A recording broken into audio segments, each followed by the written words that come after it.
expect one b3, whatever happens. Fiction, Dina. I love it. We are getting set for the games here. Obviously, 2.5 points clinches the best of four.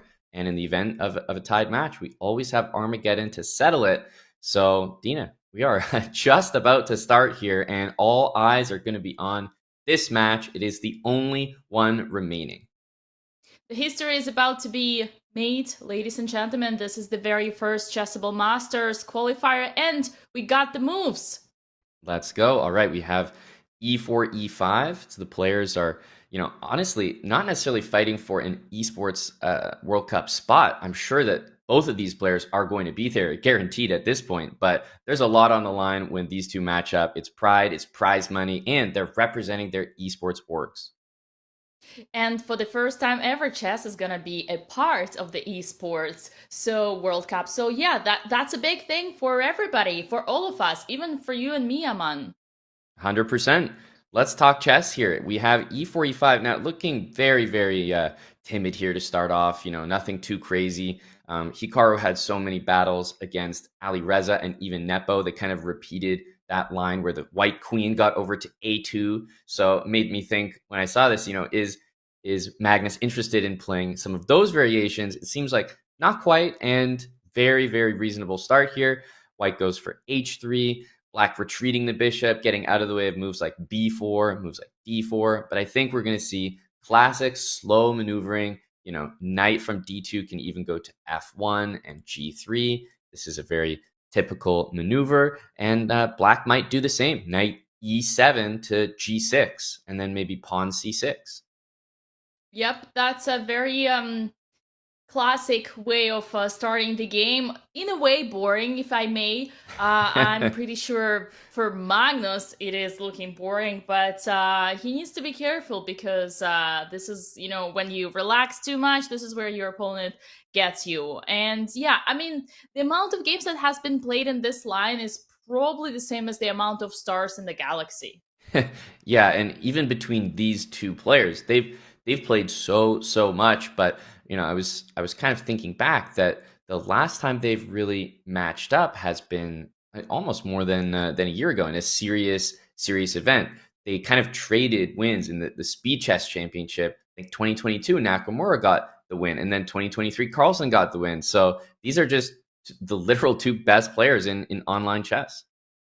Yep. And looking at this position here, we see b3, an interesting way of developing your bishop from the other side. Some fianchetto, or maybe just bishop on a3, preparing the pressure over this diagonal. But look at this bishop b5, pinning the knight and saying, I don't need your bishop. Yeah, okay. Hikaru's kind of looking to the side, kind of processing the last couple moves. I thought they did look a little strange, particularly the move b3. Not really used to this move. The knight on d2 moving to f1, making way for the dark squared bishop to develop is a bit more standard. Bishop could go to e3, trade off for black's pretty powerful bishop aimed at white's king. But instead, we see b3. Now, you're right. It might be to get that bishop out, but interestingly, the move b3 could just be for bishop b2 and pawn to d4, just supporting the central advance there. That would be the dream come true, having such a strong and big center with those pawns. And bishop d7, Hikaru is saying, all right, buddy, you don't want to trade? I'll find you anyway. I'm looking at the move d4 here, but the square on b4 will always be available for that piece. So in case white does play d4 here, black could capture it, and then the b4 square would become sort of permanently available. And what an interesting way to develop the pieces here. Bishop d2 not going for the d4 push, but perhaps indicating, as you've shown there, that the b4 push is on his mind. Yeah, and look at this. It's almost like a mind game here. I play b3 because I want to play bishop b2. Oh, no, I want to play bishop d2. You thought I wanted to play d4? No, b4 is on the way. Yeah, I mean, look, the computer is having no problems with Hikaru's position at all. But I have to say that it's a bit of a mysterious way that Magnus has developed so far. Is Hikaru confused at all? Because he seems to be moving his bishops quite a bit here, right? The bishop went out to e6, and then it went back to d7 to match the move bishop b5. But then we saw the bishop on b6 getting kicked around. The knight went to c4. It moved up to c5.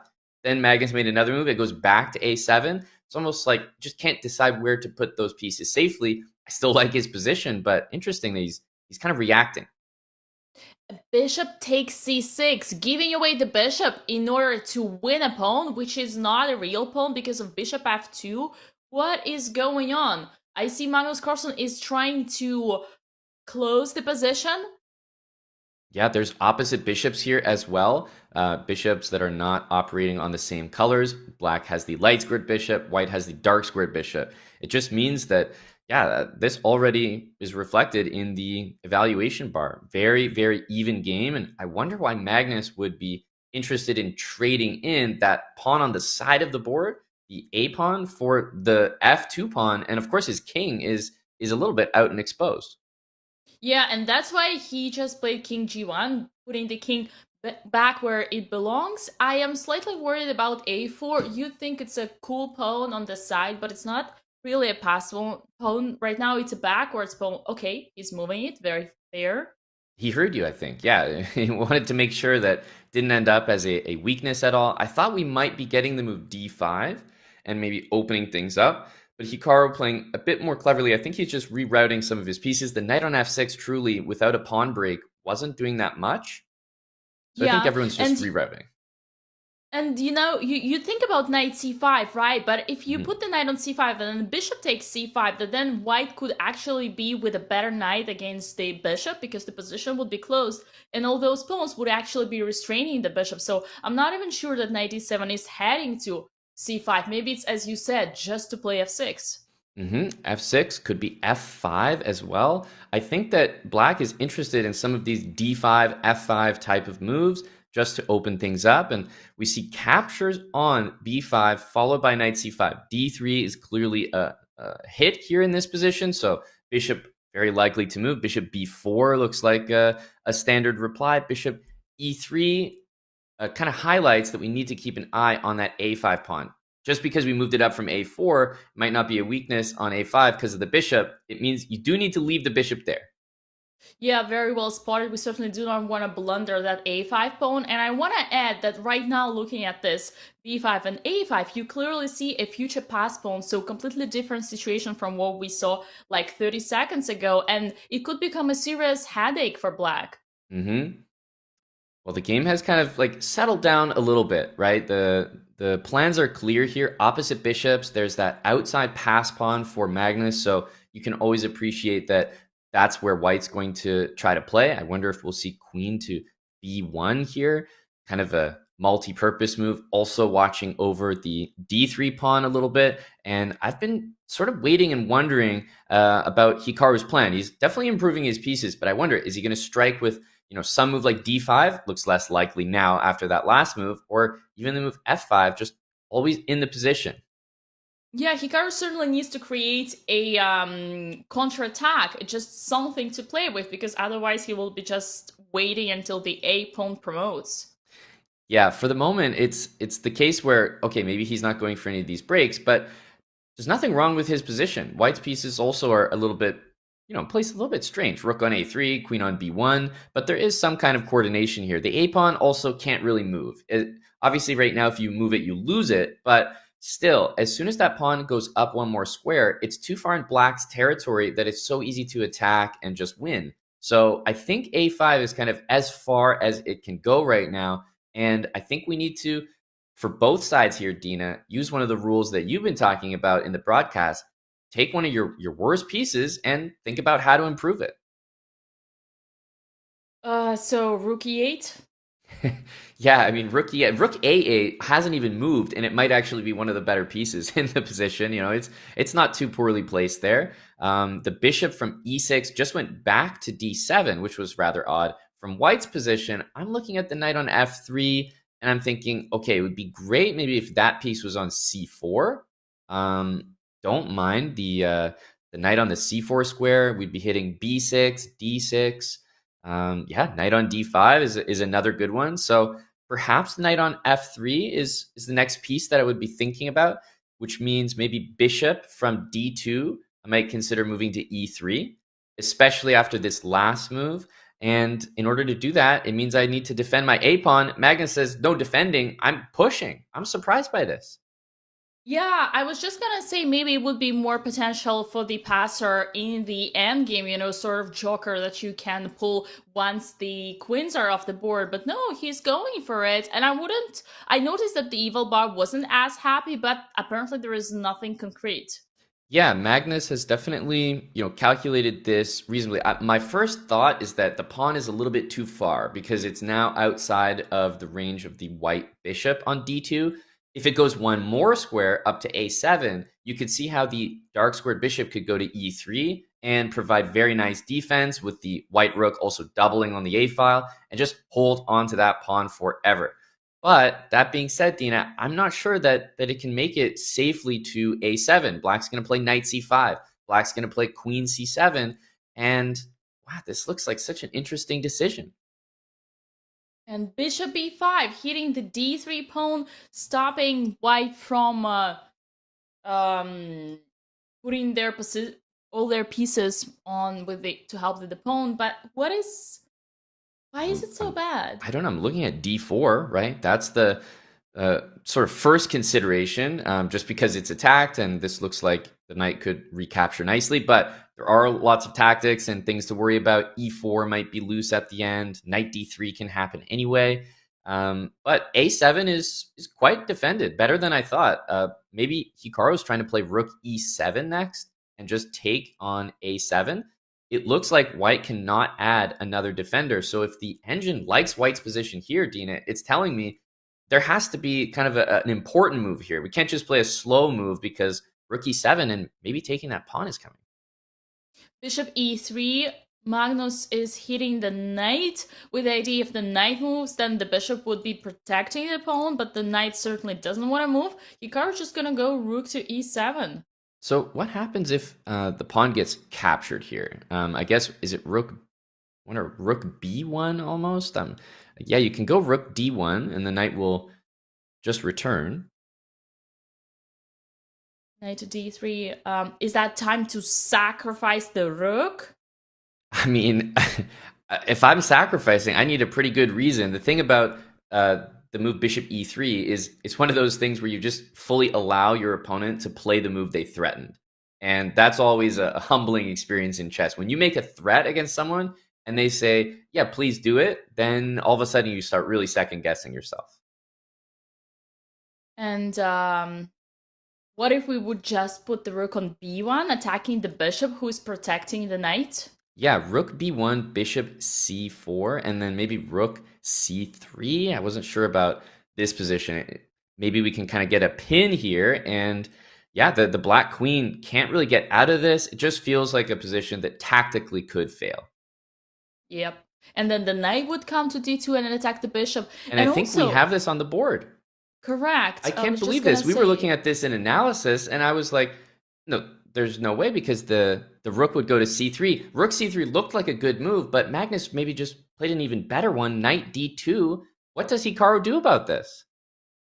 The bishop is attacked. The bishop is protecting the knight. It looks like just a simple overcharge. The tactic that the 1100s are usually studying days and nights. Well, let's be serious here for a second, because the move knight d3 by Hikaru, I wonder what he overlooked here, right? A player as strong as Hikaru, he knows that Magnus is not just going to encourage him to take a pawn and not have anything for that, right? Like he's got to have something prepared. So I wonder what he missed here. He clearly overlooked something. Yes, the bishop is attacked. I think the threat is simply rook over to c3, and you can't do anything about moving that bishop because the knight still needs protection.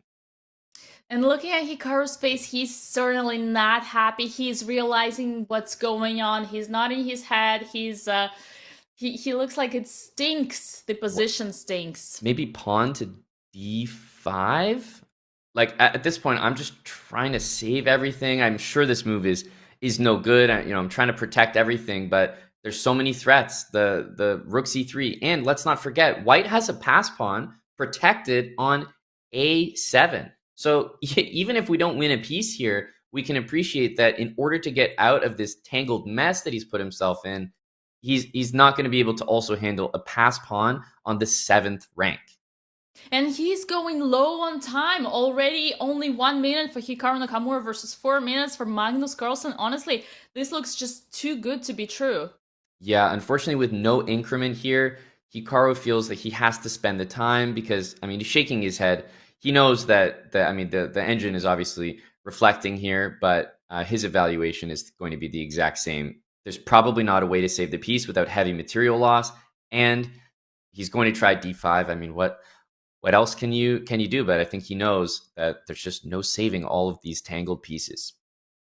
But you know, Aman, if we think about this position and f5 happened on the board, it's almost like taking the pawn on d3 wasn't the crucial mistake. It seemed like it was already a bad situation that you just needed to find any play. Yep, definitely agree. Knight takes d3 was definitely the nail in the coffin, but it was trending towards a nice position for Magnus, and he basically correctly evaluated that this pawn on the a file would be strong. I can even say myself, I was looking at it and I thought, well, if it goes up into black's position, surely we'll just be able to win it. And as he defends the knight here, I think we know maybe he's going to try a queen g3 just to last ditch effort, but he lost the piece and he's got 27 seconds. This is unfortunately going to be Magnus's first win. There is a cute little tactic, knight to f2, and if bishop takes f2, then rook takes. And it's not enough?